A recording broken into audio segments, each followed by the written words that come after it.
오늘 우리 아이가 현관문을 열고 들어오며 가장 먼저 내뱉은 말이 무엇이었는지 혹시 기억하시나요? 사실 아이의 행복은 우리가 사주는 비싼 장난감이 아니라 아이가 무심코 내뱉는 사소한 말버릇 속에 아주 선명하게 새겨져 있거든요. 안녕하세요. 몸소 교육입니다. 오늘은 행복하게 자란 아이들이 입에 달고 사는 8가지 말버릇을 통해 우리 아이의 마음 상태를 진단해보는 시간을 가져보려고 해요. 이 영상으로 오늘 밤 아이를 바라보는 여러분의 마음이 죄책감에서 안도감으로 바뀔 겁니다. 첫 번째로 우리가 주목해야 할 말버릇은 바로 오늘 정말 즐거웠어 라는 표현이에요. 학교나 학원에서 돌아왔을 때 아이가 대뜸 오늘 진짜 재밌었어 라고 말한다면 부모로서 일단 안심하셔도 좋습니다. 이건 심리학적으로 긍정적인 정서를 스스로 보고할 수 있는 아주 건강한 상태라는 뜻이거든요. 긍정 심리학의 거장 마틴 세리그만은 일상에서 이런 감정을 자주 느끼고 표현하는 환경에서 자란 아이들이 성인이 되어서도 사물의 좋은 면에 주목하는 경향이 크다고 말했습니다. 우리 뇌의 전두엽은 긍정적인 자극을 받을 때 도파민을 분비하며 활성화되는데 아이가 즐거웠어 라고 입 밖으로 내뱉는 순간 뇌는 그 행복한 기억을 장기 기억으로 저장하기 시작해요. 마치 지친 몸을 이끌고 퇴근한 직장인이 오늘 업무 정말 보람찼어 라고 말하며 스스로 에너지를 채우는 것과 똑같은 원리죠. 그런데 우리는 보통 이럴 때 뭐라고 하나요? 그래, 그런데 숙제는 다 했어? 라고 화제를 바꾸거나 찬물을 끼얹곤 하죠. 저도 예전엔 아이의 즐거움에 공감하기보다 다음 할 일을 챙기는 관리자로만 살았던 적이 참 많았어요. 아이의 도파민 회로를 제가 직접 툭툭 끊어버렸던 거죠. 이제는 아이가 즐거웠어 라고 하면 그 기분에 100% 올라타 주세요. 그랬구나, 정말 좋았겠다 라는 한마디면 충분합니다. 그 짧은 대화가 아이에게는 내 감정이 소중하게 대접받고 있다는 최고의 자존감 교육이 되거든요. 두 번째는 새로운 놀이를 마주했을 때 나 이거 해볼래 라고 외치는 용기예요. 이 말은 아이의 마음속에 실패해도 우리 엄마 아빠는 나를 비난하지 않을 거야 라는 거대한 안전 기지가 있다는 증거예요. 발달 심리학자 에릭슨은 유아기에 스스로 도전하는 경험을 부모가 긍정적으로 받아줄 때 아이의 자율성과 자신감이 폭발한다고 설명했습니다. 우리 어른들도 그렇잖아요. 실수해도 괜찮다는 분위기가 잡힌 팀에서 팀원들이 기꺼이 새 프로젝트에 손을 드는 것과 같습니다. 혹시 아이가 무언가 하겠다고 할 때 어차피 금방 실증 낼 거잖아 라거나 그거 치우기 힘드니까 하지마 라고 먼저 막지는 않으셨나요? 저도 마트 시식 코너에서 직접 해보겠다는 아이에게 흘릴까봐 안 돼 라고 소리 지르며 아이의 도전 세포를 잠들게 했던 못난 엄마였어요. 하지만 아이가 해볼래 라고 할 때 결과가 엉망이 되어도 좋다. 어떤 느낌인지 한번 해봐 라고 등을 밀어주는 부모의 한마디가 아이의 인생 전체를 지탱하는 용기가 됩니다. 진짜 중요한 건 지금부터 소개할 세 번째 말버릇이에요. 우리가 주목해야 할 세 번째 신호는 엄마 정말 대단해 혹은 아빠 최고야 라는 인정의 말이에요. 요리를 하거나 일을 할 때 아이가 건네는 이 한마디는 단순히 기분이 좋아서 하는 소리가 아니에요. 심리학적으로 보면 아이가 가장 가까운 어른인 부모를 삶의 모델로 삼고 깊이 신뢰하고 있다는 아주 강력한 증거거든요. 사회학습 이론의 대가 알베르트 반두라는 아이들이 부모를 모델링하며 가치관과 행동 패턴을 배운다고 말했습니다. 특히 우리 뇌의 거울 뉴런은 부모의 열정적인 모습을 그대로 흡수하며 아이의 자아를 형성해 나가죠. 마치 우리가 직장에서 존경하는 사수를 보며 저 사람처럼 되고 싶다 라고 느끼며 에너지를 얻는 것과 비슷합니다. 그런데 여기서 진짜 중요한 반전이 하나 있어요. 이런 말이 나오는 건 부모가 모든 면에서 완벽하기 때문이 아니에요. 오히려 엄마도 오늘 좀 피곤하네 혹은 아빠도 이건 잘 안 됐어 라며 자신의 약점을 솔직하게 보여주는 부모일수록 아이는 더 큰 친밀감을 느낍니다. 완벽한 로봇 같은 부모보다 실수하고 다시 일어서는 인간적인 부모가 아이에게는 훨씬 더 멋진 모델이 되거든요. 저도 예전에는 아이 앞에서 절대 약한 모습을 보이지 않으려고 애썼어요. 하지만 제가 실수했을 때 솔직하게 미안하다고 말하고 아이와 함께 웃어넘기기 시작하자 아이가 비로소 엄마 정말 멋지다며 제 노력을 인정해주기 시작하더라고요. 오늘 아이가 대단하다고 말해주면 부끄러워하지 말고 고마워 엄마도 내 덕분에 정말 힘이 나 라고 기쁘게 받아주세요. 그 짧은 교감이 아이의 정서적 자존감을 키우는 가장 단단한 뿌리가 됩니다. 지금부터 소개할 네 번째 말버릇이에요. 친구에게 장난감을 빌려주거나 형제와 간식을 나눌 때 기분 좋게 그래 좋아 라고 말하는 아이들이 있죠. 이건 단순히 아이가 착해서가 아니라 자신의 마음 곳간이 충분히 채워져 있다는 안심감에서 나오는 반응이에요. 발달 심리학의 거장 존 볼비의 애착 이론에 따르면 안정적인 애착을 형성한 아이들은 자신이 소중히 여겨지고 있다는 확신이 있습니다.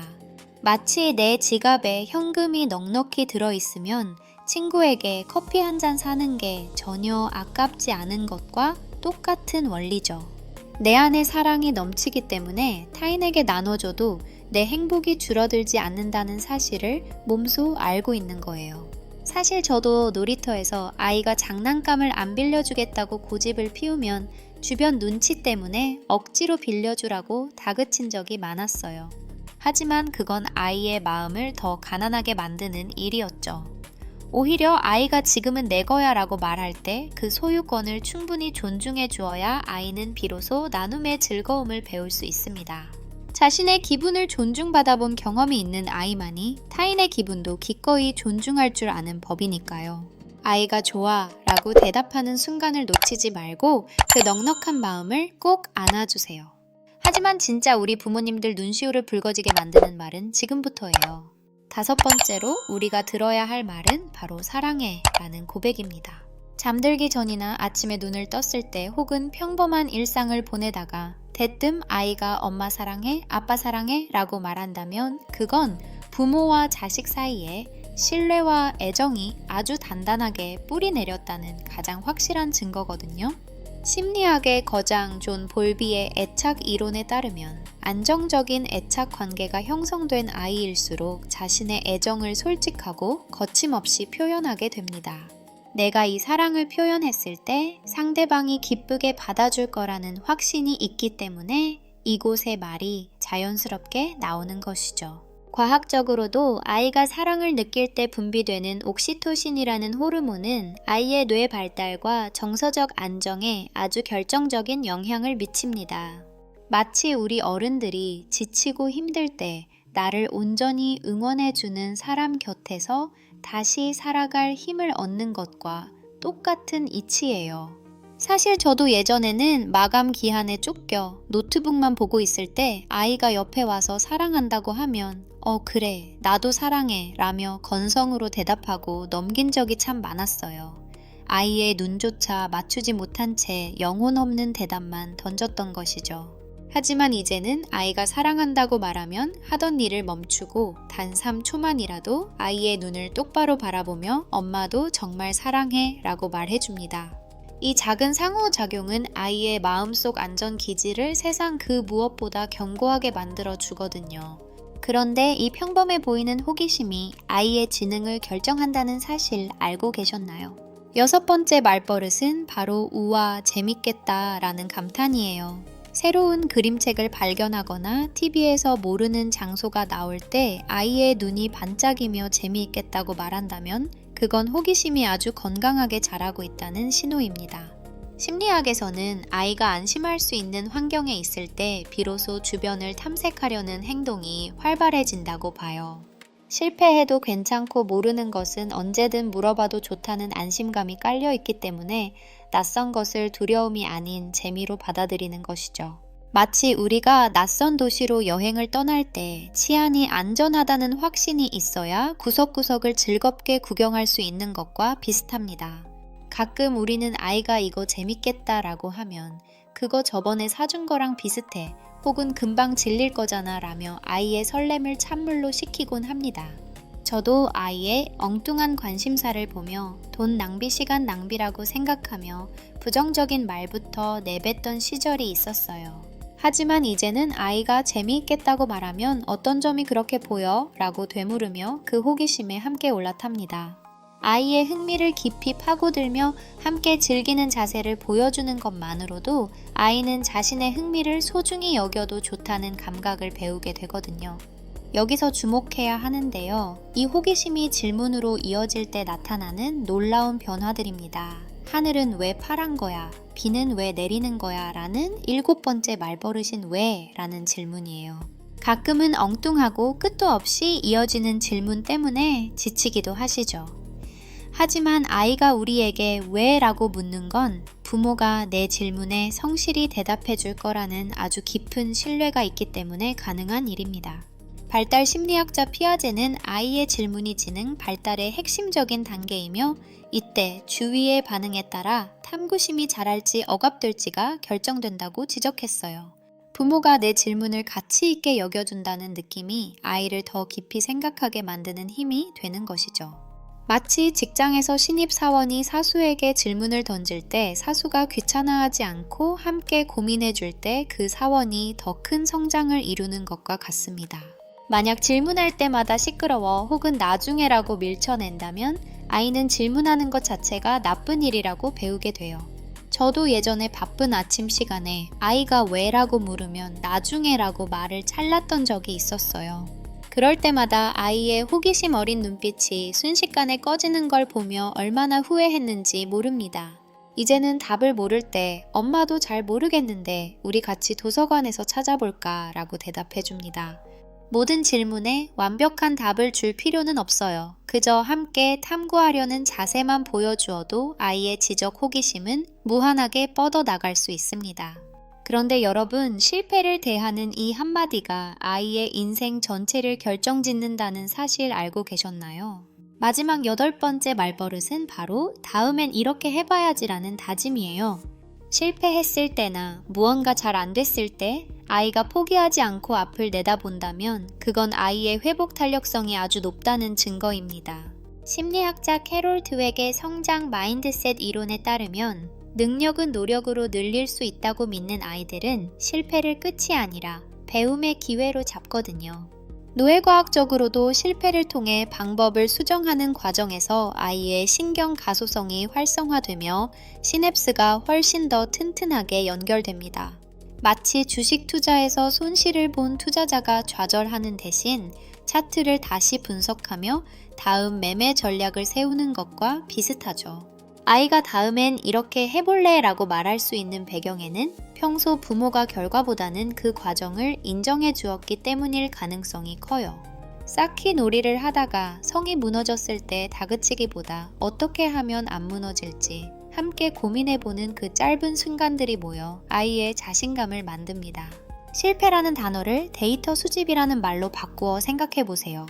아이의 작은 궁리와 노력을 계속해서 인정해 줄 때 우리 아이는 어떤 풍패도 굴하지 않는 단단한 어른으로 성장할 거예요.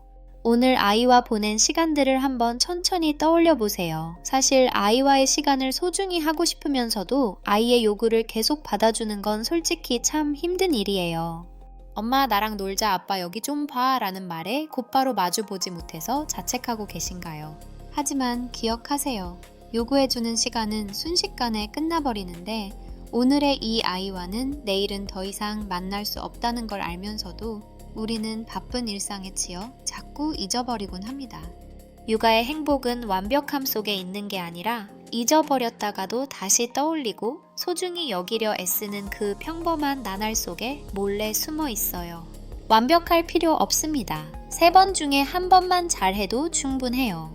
아이의 사소한 말버릇 하나에 귀 기울여주는 것만으로도 여러분은 이미 충분히 좋은 부모입니다.